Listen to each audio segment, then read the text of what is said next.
Hi everybody. I'm here today to talk to you about EMF detectors.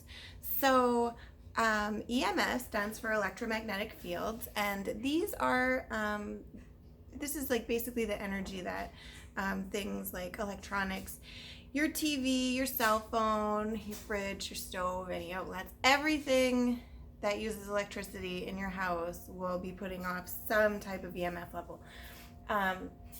So when we go on investigations, we will check the base levels of a house and see what their EMF levels are sitting at. So sometimes they're very high, and long exposure to high EMF levels have been known to cause things like paranoia, feeling sick, feeling like you're being watched, pins and needles, feeling like stuff's crawling on you, all the way up to hallucinations. And they've done like studies about this. So people that are very sensitive to EMFs can think that their house is haunted if they have high EMF levels in their home.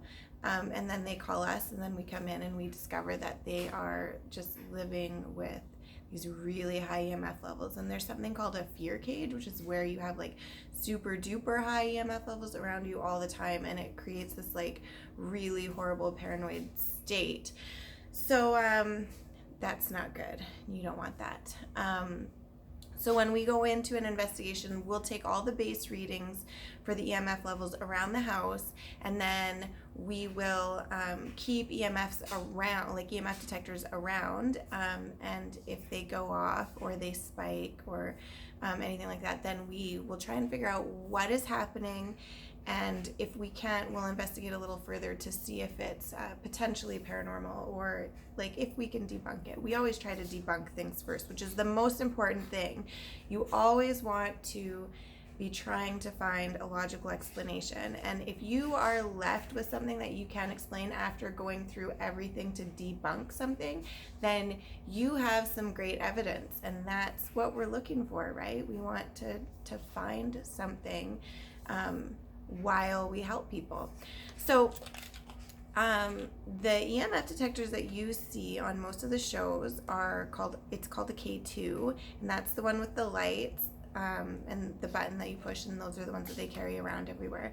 I do have a K2, but one of my team members is using it right now, so I don't have it with me to show you, but I mean, I think everybody has seen them. They're the most popular. They're also the most expensive, and they're actually, I think, my entire team's least favorite. So I don't find them to be super, I mean, they're like reasonably accurate, but you don't get a number, you get a color.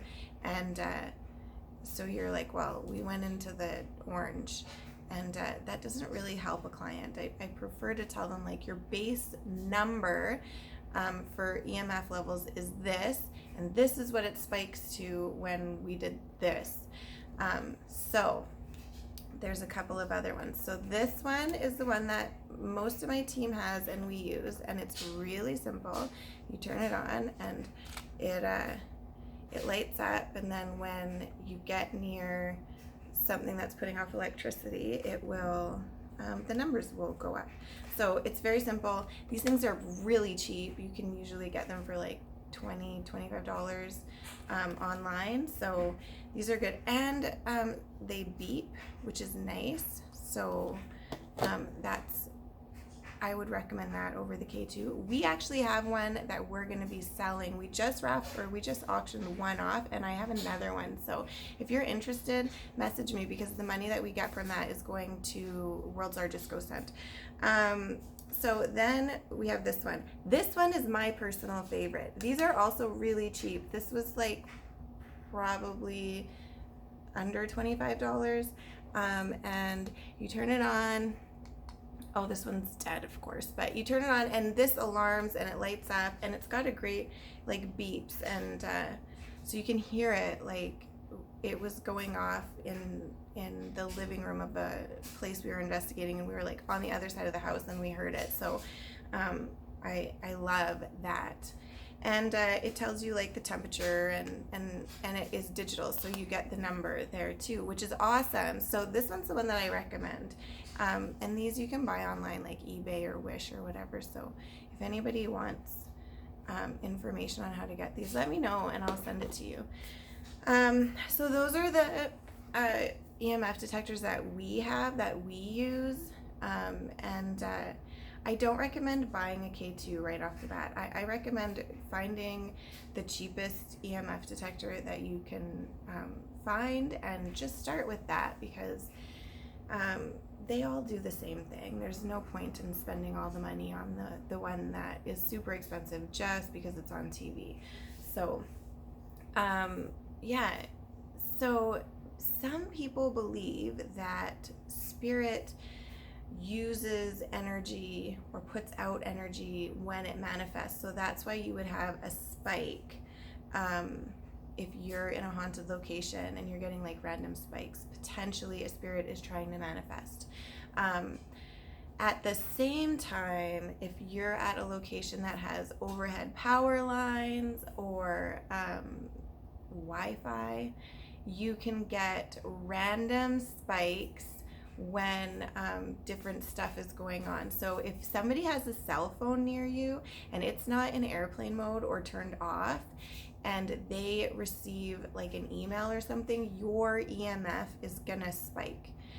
So you have to watch out for that when you're using EMF detectors on investigations, and make sure that you control the environment as much as possible. If you can turn the power off, turn it off.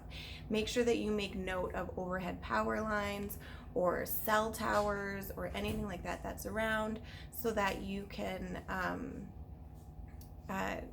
know if there's like any weird random spikes.